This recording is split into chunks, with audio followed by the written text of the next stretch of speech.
Crabs, the ultimate life form. You may not like it, but this is the objective truth. Peak evolution. But what if someone came along and asked the question no one else dare ask? What if someone asked what happens when crabs do the unthinkable and become capitalist? Crabitalism, if you will. Combine that with ever-growing pollution, an angry little hermit crab desperate to get his shell back, an unexpectedly dark but funny story, and a bunch of extremely cool fights, and you'll get another crab's treasure. Like most Souls-likes I venture into, my first adventure shall consist of removing any healing. These glowing healing plants Kril the hermit crab collects will never be allowed, nor will any other move that regenerates Kril's health or the health of his shell. Kril does auto-heal if a boss is beaten, and is allowed to heal by entering Moonsnails, the checkpoints of the game, as they are where I go to level up, teleport, view my shell collection, and most importantly, entering one will reset all enemies, making it equal footing. Before I begin, I do have to not only warn you of spoilers, but would like to heavily encourage you to play this game yourself. It's truly phenomenal, and I can't think of a better new game that I've stumbled upon in a while. No crab is paying me to say this. It's just such a sad, hilarious, awesome journey that I think everyone should experience it. Now let's grab our forks, secure our shells, and get to fighting Crabitalism without any healing. We begin our tale as every tale begins, with a small guy getting his home ripped cruelly away due to accidental tax evasion from the new monarchy he wasn't even aware of. Who hasn't been in that situation after all? Giving chase to the cruel loan shark that stole from Kril, it only takes moments to realize the ocean is not a friendly place for a little innocent crab. Great. Why does this happen every time I go outside? Thankfully, my first frantic escape brings me right to the weapon of the game, the dingle hopper. A fork. While it could be great for combing one's hair, I'm unfortunately a crab, and so therefore... That means I'll use it for its second purpose, murder. Kril might be a precious, huggable little guy who has spent his life so far hiding from seagulls and chilling on the beach, but boy, does he take so very naturally to killing. Not everyone is so keen on dying, though. When you get to crab hell, tell him who sent you. The crab craves the microplastics. Get out of my way, I'm taking them. Kril heads for the nearby palace in order to hopefully get rid of these pesky new things called taxes so he can have his shell back. But people aren't too cool about him being a little nudist. So I'll have to collect my first makeshift shell. Alright, well, it's nice to have this new shell. I'm sure I won't immediately get attacked, right? Colossal Lawbreaker! Yeah, that's about what I expected.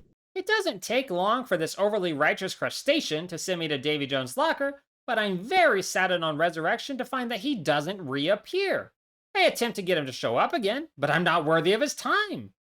At least there are other fun ways to spend my time then. Without the boss to impede me, I can go on to meet the Duchess of these lands. Oh my god, have you ever seen anything more beautiful in your life? Oh yeah, I also wanted to mention the crazy murderous crabs outside trying to... Begone, little hermit, I tire of you. You know, I get that a lot. Despite her undeniable beauty, the Duchess is, well, a tad bit crazy, already having executed 5 people over accidentally spilling urchins, and even worse, won't consider giving me back my shell unless I get her a shiny trinket.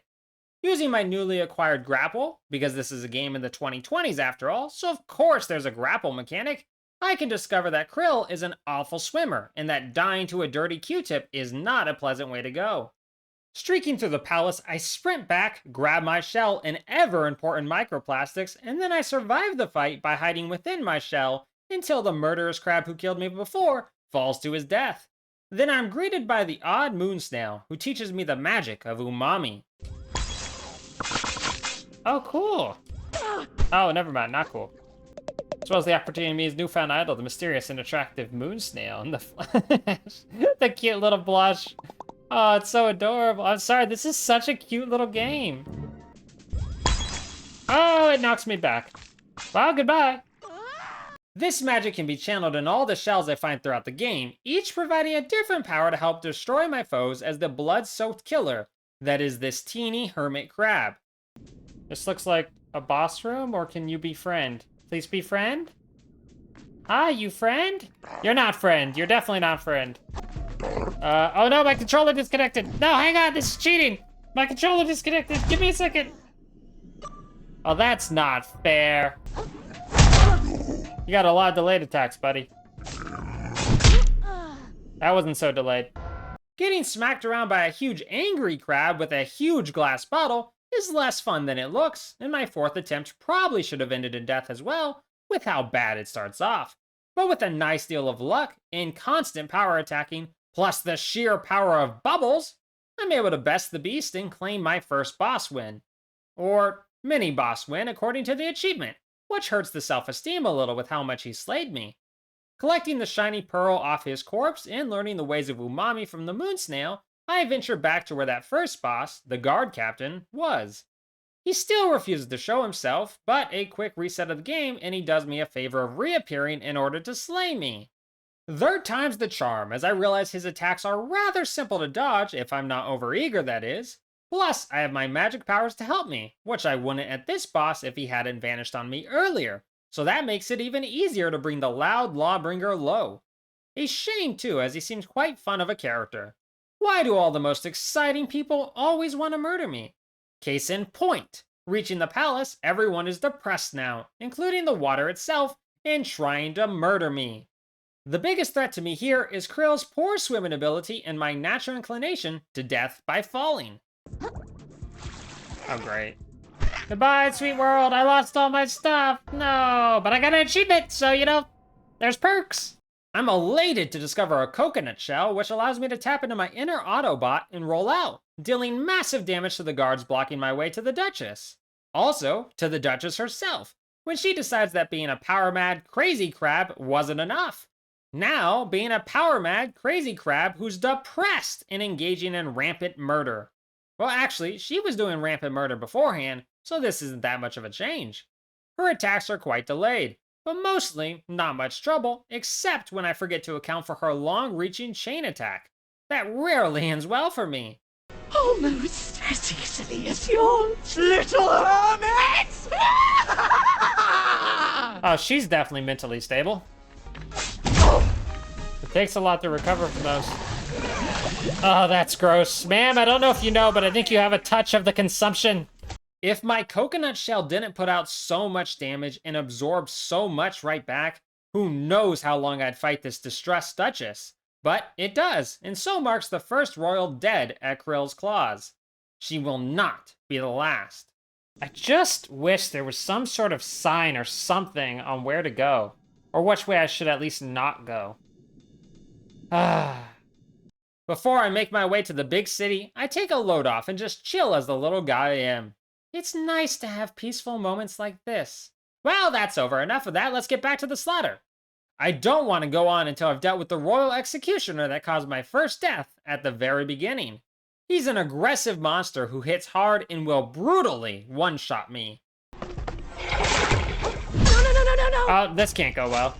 Maybe it will end. Oh. No, not again! It's a round crick in the neck! He also can cause Kril to be terrified, which I know is bad, because I can't do more than flee when that happens, but I love how cute he looks when it happens. Refocusing on the lobster trying to end my life, the power of Spinjitzu combined with always staying on the move and taking it real slow means I can execute the executor. After that and a little extra exploration, I reach the safety of the city. Based on the last place I was, I'm paranoid that things will turn bad at any second. But thankfully, no. This place is surprisingly safe, minus a crazed fish who runs me over in a car. Now I know how those fish felt in Mrs. Puff's imagination. While here, I make many new acquaintances, like the friendly Tortellini, the crab with the greatest name and the greatest hat. Firth, the self-absorbed hermit crab who's looking to strike it rich. Conch, the super old hermit crab with a fondness for history. And Nimma, the incredibly kind tavern keeper. I also meet a lonely urchin who I terrify when I insist on trying to hug them, no matter how much it hurts me. I try so much that I not only die from the pain, but I get run over for good measure. I just wanted to make him happy, but instead I disturbed him with my masochism. Story of my life. Whose leg is this? Who am I climbing right now? Oh dear. This must have been Anakin's leg. One of the worst I meet here is Pronathan, who, despite having the funniest name ever, is a truly terrible merchant who stole my shell in the first place, though I don't think Kril realizes it's the same guy. He won't give me my shell back unless I earn an unearnable amount of microplastics. It's not like the answer to my prayers is just gonna fall out of the sky.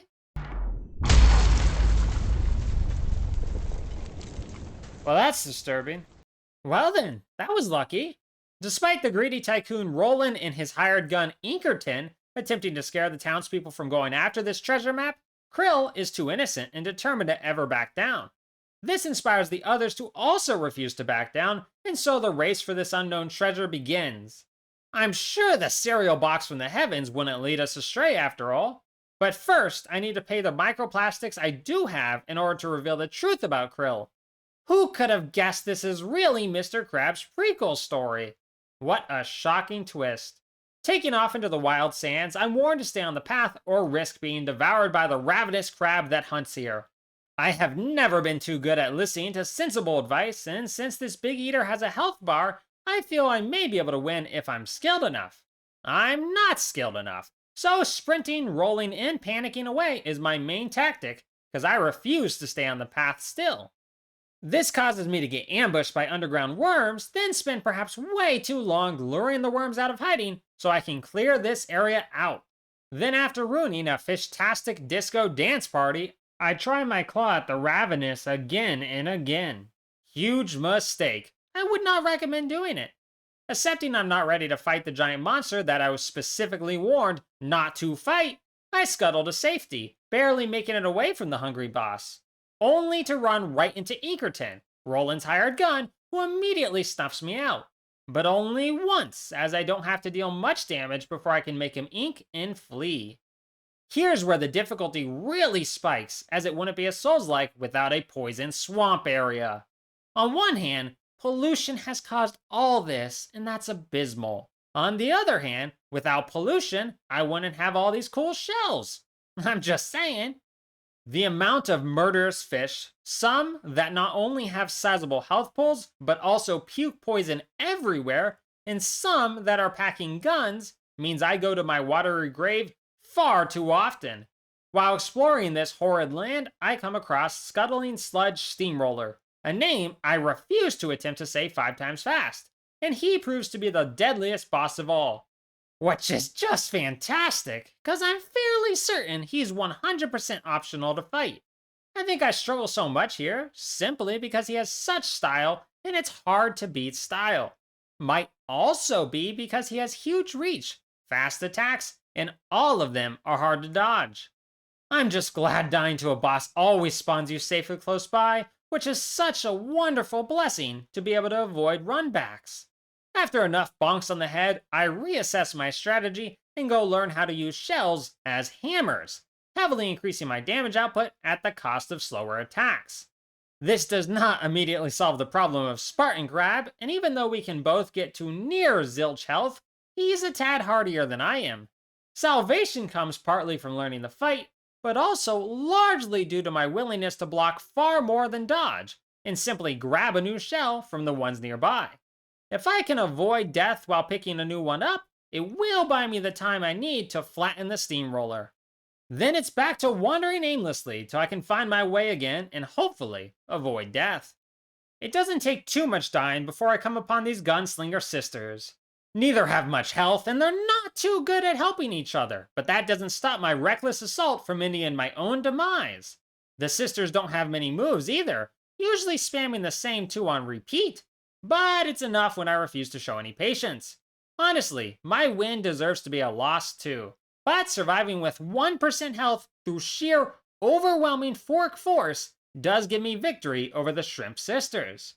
With that, I can collect my first map piece. Wait, map piece number 2? Uh-oh. It seems I'm not very good at following directions and accidentally skipped the first area I was meant to go.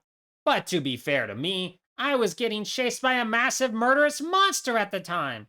I wonder if that's why this area was such a difficulty spike for me. Probably so, when I venture back and discover the grove I was supposed to go to first is actually quite easy in comparison. Before that, though, I meet Chitin, a vengeful warrior of righteousness, seeking to grow in power and wipe out all those who cause injustice. She's intense, powerful, I'm scared of her, and she's great. She doesn't lift a claw to help me, though, which is less great. Who needs her to? I think because I accidentally have leveled in strength and ability past where I was supposed to be for this place, I don't actually have much trouble tearing through the hordes of crabs here. Both of the mini bosses in this region do kill me a few times each, but neither's more than a minor nuisance and fall with overall ease. I still rack up plenty of bruises along the way. I just parried it back at him. Kril is something else. Well, now he's dead. But he was something else. Oh, that can't be good. It was very impressive, though. Shortly after, I come across the true boss of the area, the Intimidation Crab. He really lives up to his name, but despite the fear, I almost beat him on my first try. I can survive this, I can survive this. Never mind. Almost, obviously, is the key word, and from there, things only go worse and worse as Timmy here racks up more kills than most other bosses. Per usual, a great start only serves to make me careless, and it takes far too long to override that part of myself. I'm certain the boss appreciates the extra chances to trash me at least. In the end, it's my huge damage output that turns the tide to my favor, but even with that, I only survive with a last-ditch power move of catching him in a magic trap before he can make me sushi yet again. Overcoming the chopstick wielder gives me another map piece, but instead of pressing on for the third, I change course and head further into the region, searching for the legendary teacher in the area that can improve my fighting skills. If only he can improve my perception skills as I find myself falling into the abyss yet again. Bye. The most surprising thing I find in my travels is this frickin' laser-sighted sniper that's keeping this entire village locked down. I can't say I saw that one coming, nor did I expect that getting past the sniper, I'd stumble upon a human skull for a shell. I can now represent the god of death that Kril is becoming, though even a god of death has feelings. Hang on, is that just the normal person, or is that Tortellini? They killed Tortellini! No! That is not Tortellini. A crab husk?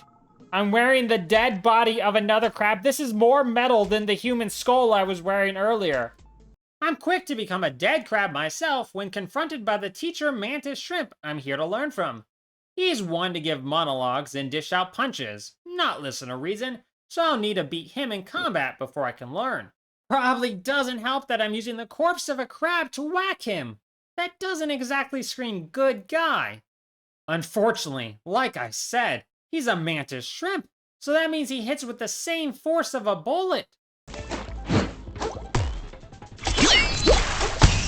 Ooh! Oh, I hate anime villains. That was quite the spin. Okay, time to blow up. Despite his power, the real hard part is the shrimp is so quick that it feels like he's teleporting. And if I don't become skilled at timing the dodge, I'll be kelp fertilizer in no time. Once I do get the timing down, or just get lucky, I can use my corpse hammer to tear down his health and force my new teacher to listen. I'm not trying to kill you. Oh. Oh. This game's funnier than anything I could possibly be. I'm just gonna straight up admit that. Now with the newly learned ability to bash purple shiny cubes blocking my way, I can find a different path into the poison swamp area, stumbling upon a boss I had missed. This consortium of beasts in a cage is freaky, but surprisingly quite easy. I mean, wow, I don't even die. That feels against the rules to not die. Honestly, I thought when it whipped out a gun, I was doomed. But I guess bubble gun trumps flare gun. With that done, it's time to go after the final piece of the treasure map. As it turns out, our hungry hippo crab did what he does and ate the third piece, meaning I have to slay him. Last time we fought, it didn't go well, but this time, things go great on the first try. Largely because I found my favorite shell as of yet, this valve. Maybe not the best aesthetic, or even very cool power of bubbles, but the real valve value comes from its huge health bar. That allows me to endure everything thrown my way, and using a combo of hammer, bubbles, and a critical blow aimed for the heart, down goes the Ravenous. This grants me my final piece of the map, but that only serves for Roland to steal the completed map and make way into the disgusting part of the ocean that we can't follow. That is, unless we get our own ship working. In order to do that, Kril is going to need to learn the power of electricity, and maybe a tad bit of friendship. Like with Firth, who, well, he does nothing, but at least he's here to keep me company every now and then as I fight my way through these buildings. How does he keep appearing everywhere before me is the real question I'll ponder forever. Maybe because I'm often lost, and there's so many foes every which way. By now, I've learned to heavily rely on the block power of my shell and the huge attack power of my hammer shells. That and the all-powerful force of my bubble gun. I'll be right back, Firth. I have suspicions about this pipe. It's big and it's walkable. It's not walkable. It's not walkable. Never mind. While I do struggle to find my way around, these tactics ensure that most of the fighting goes smoothly until I can come across the boss of this land, an insane electric eel. She cycles through 4 weapons in her attempt to play with me, and it's not a shock when they all end up frying me. Except for one tool that is so ineffective that it's basically just free hits. I'm having so much fun! Haha, wonderful. I'm gonna die a horrible death. I'd be toast a lot more times if it wasn't so simple to jump over her attacks, but it does take me far too long to realize that she takes a pause between hairdryer shots. Once I do learn to count to 3 though, it's far easier to predict her very limited moves and pull the plug on my electric new playmate. So once again, I do it without any health left to spare. Did I win? Oh, I actually won! Bring with me. I've been traumatized! Kril either learned from watching her or stole her life essence. Not sure which one, but now he can create an electric eel magic, which will power our boat, allowing us to catch up to Roland. A little bit of platforming, and it's time for the cruel tycoon and I to spar. See, us civilized folk have rules. You gotta give him this, he's great at entrances. I presume you know what we do to trespassers at Shellfish Cove. Love and cuddle them? Inkerton, kill the city folk. Gladly. Close enough. Roland is fast, has long combos, and unexpected reach. He's true to his profession, never letting the poor little guy catch a break and get back up. He's also adorable looking when knocked over. I gotta say, I know when to block and dodge at mostly the right times, sure. But the real reason all these bosses keep going down is I insist on holding on to this valve shell no matter what. Its defenses are just too high for me to not take advantage of. Using the valve's incredible defense, I turn off Roland's chances at victory and send the greedy villain flying. I'm sure he's fine. Yeah, he's fine. Stupid. Oh, see, he is fine. I was right. I really didn't think he was. I have no clue how Roland survived that fall, but in Kril's rage, our little crab lad is not done fighting. Unfortunately, that rage doesn't take into account the gravity of the situation, something I can't fault him for with how many times I've done the same, and sends the entire ship deep into the dark unknown of rock bottom. I should have known I'd die this way. It's exactly how my uncle died. It's so pretty. Oh, wait, sorry. It's so pretty. Can you understand me? Well, SpongeBob taught me nothing. What word comes to mind? Oh my god, it's Scarecrow. When you He's caught up to me yet again. But hey, good news. The cereal box was strangely right about the treasure's existence.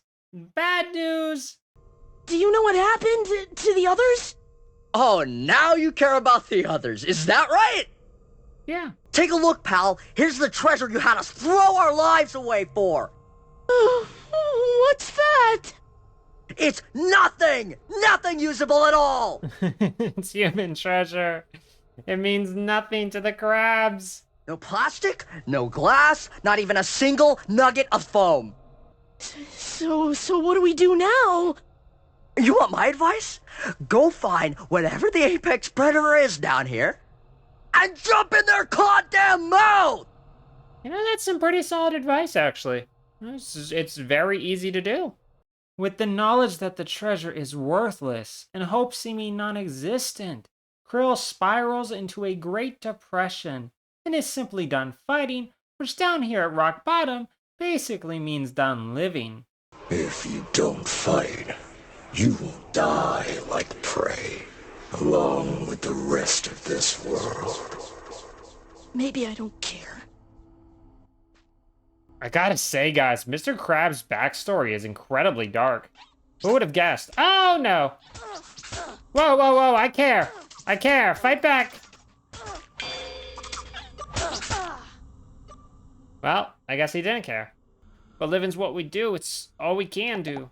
We pick our sad little selves up, we put on our war face, and we shuck and survive. Because our stories ain't ready to end just yet. You listening, kiddo? This is such a good story. Oh. I'm listening to a crab with an orange on her head, and it's hitting me right in the feels. Nima saves Kril's life despite his protest, and even though he doesn't care to continue, it's clear he's the only capable fighter of the group, meaning he has to press on in order to get everyone else out of this terrible situation. The creatures down here are disturbing, but not too much trouble. Well, most aren't. Some use their deceptive abilities to take advantage of my poor perception, but that trick usually only works once. Usually.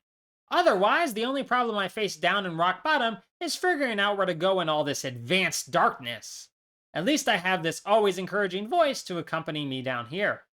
You believe if you can hold on to just one thing, one person, one item, one idea, that at the end of the world, you alone might retain something to live for. But that is not how apocalypse works.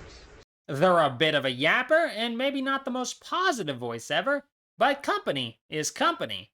I don't have time for a depressing, rageful ocean god when I barely make it intact to the first moon shell down here. Of course, I could feel it in my heart. Ah, great.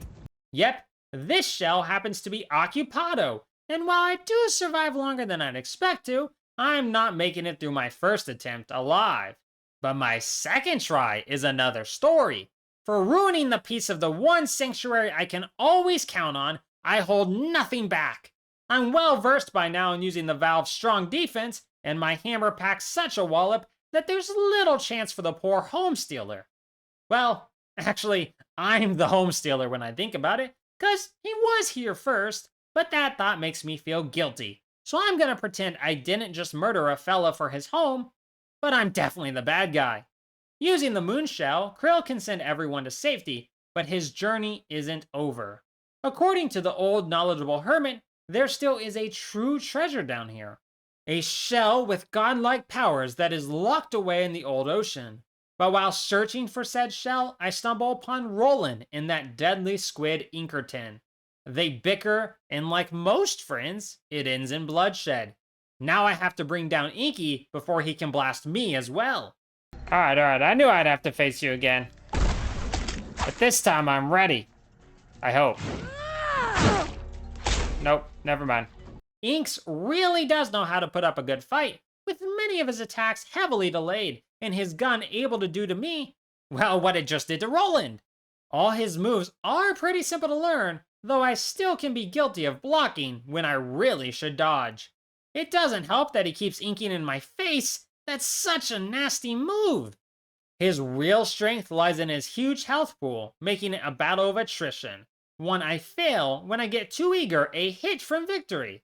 I do find switching between the shock of my eel and the burst of my bubbles makes for a strong combo to tear through Inky's health, and while I still make vital mistakes, it's not quite enough to cost me another death at his tentacles.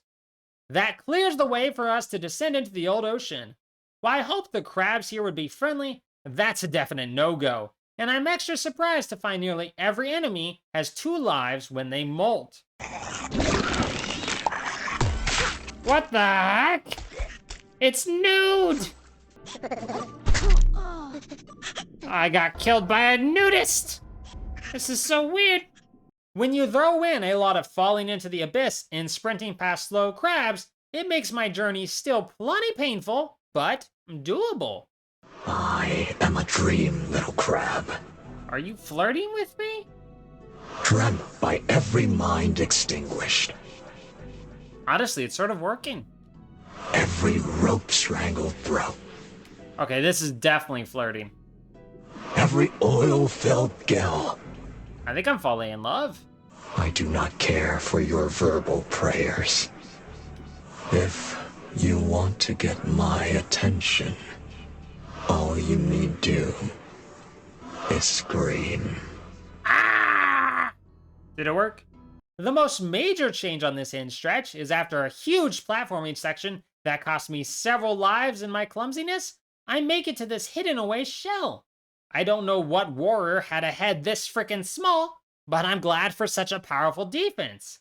It's this shell that gives me the strength to take on the old king of this land who puts up quite the battle. Most of his attacks are easy to avoid, but I'm no good at timing the jump on his earthquake. I do feel this very decayed building certainly can't handle such structural damage, but I guess it's his home to do with as he pleases. Being so limited in moves and completely limited in mobility, victory, however close to defeat it may be, is still mine. That is until he does what everyone else in this cursed land does and goes nude to gain a second health bar. This king of the clothless is fast and takes up a lot of space, still packing a hard-to-dodge earthquake ability.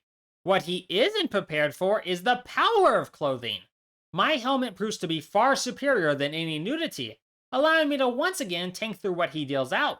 He has so much health, and yet this is another victory that is achieved just barely.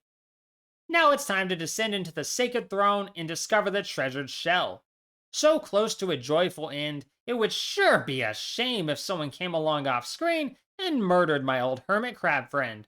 But that would never happen. I'm flabbergasted at such a surprise. My flabber has been gasted. Chitin is being possessed by that old ocean god of agony and is seeking to destroy the world for all its evil. Now Kril, the super tiny crab, is gonna have to kill God? Of course! What better way for this story to end? I'll kill you! I'd really rather you not.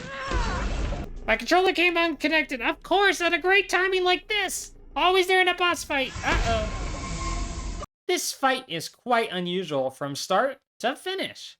The ocean god loves to send waves of crabs to kill me, but if I choose to attack them, it leaves me quite vulnerable to goodness gracious great balls of fire. Thing is, these orbs deal damage to the crabs as well, not just me. Which means if I can bait them into exploding on my enemies, I can survive long enough to be killed by the ocean's more direct attacks. These waves are hard to dodge, but thankfully don't come in many varieties. Should I show some sense and patience to avoid all the lasers and allow the god to kill their own crabs, then I can enjoy the agony of a second health bar as the god discards chitin and gets to work bombarding me. You want to just call it a tie? Die with the rest of this ocean! Take that as a no. The second phase is extra special, as I can't deal any direct damage and must simply dodge, wiggle, and roll around to avoid death until the ocean is all screamed out. Pretty much like how you handle a toddler. And I do mean roll, as it's absolutely vital to staying alive throughout all these attacks. Who knew rolling would be so essential in the death of a god? Oh, I did it!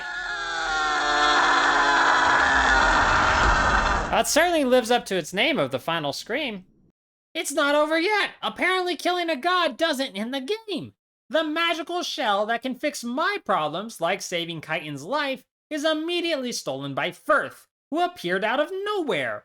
He wants to fix all the world's problems, but only if done specifically by him. That way the world is better, and he can be a good person. His plan: drop the entire trash island that's above the city onto the city, so the economy is fixed. Even though it will undoubtedly destroy the city, or at minimum, lead to many more crabs going crazy like they have been all game from pollution. So yeah, he's an idiot. You'd have to have such godlike power and yet still lose to a little hermit crab whose power is just being really, really mad. A little guy who has to beat a second godlike being within the span of a few minutes. Of all the games, I honestly didn't expect this one to end with so much god killing. I should have known. Peak evolution, right? Firth is quite a difficult fight. Per usual, there's not a huge variety in his moves, but the ones he has hit more than hard enough that even my powerful shielding isn't quite enough. If I didn't bring in 2 helmets, one as my shield, one as my hammer, my chances would be extra slim. As is, death is my norm, and I'm not at all surprised that Firth has 2 health bars as well. The most annoying ability of Firth's is his ability to shell up and damage me when I hit him. Plus, I love to dodge into his grab attack over and over, no matter how much I experience its anime level agony. On the bright side, Firth spends an odd amount of time scuttling back and forth for no apparent reason, which allows free hits. Combine that with the fact that he often spams the same predictable moves, and even a godlike idiot such as he will fall. With his defeat, I equip the shell, finishing off Firth and destroying a large portion of the falling trash island. Unfortunately, Kril's rage has once again gotten the better of him, and such destruction destroys the powerful shell, leaving the city covered in garbage. Even though the people celebrate this economic shift, Nima and Kril know this can only lead to more disaster with the pollution in the long run. Seeking to at long last collect his shell, Kril kills Pronathan when the nasty vendor still refuses to trade it, gives it to a nearby homeless hermit, and heads off to help others. With that mostly bitter, somewhat sweet end, huzzah! After 17 hours, 25 minutes, and 198 deaths total, I've beaten another Crab's Treasure without any healing. Such a fantastic game that really made me feel so many feels. I thank you all for watching and really hope you enjoyed. Godspeed, my friends. I'm off to cleanse the ocean the only way I know how. Those crabs will learn to fear me now. I wish you great fortune and a hearty shell. Be as crabby as you need to be.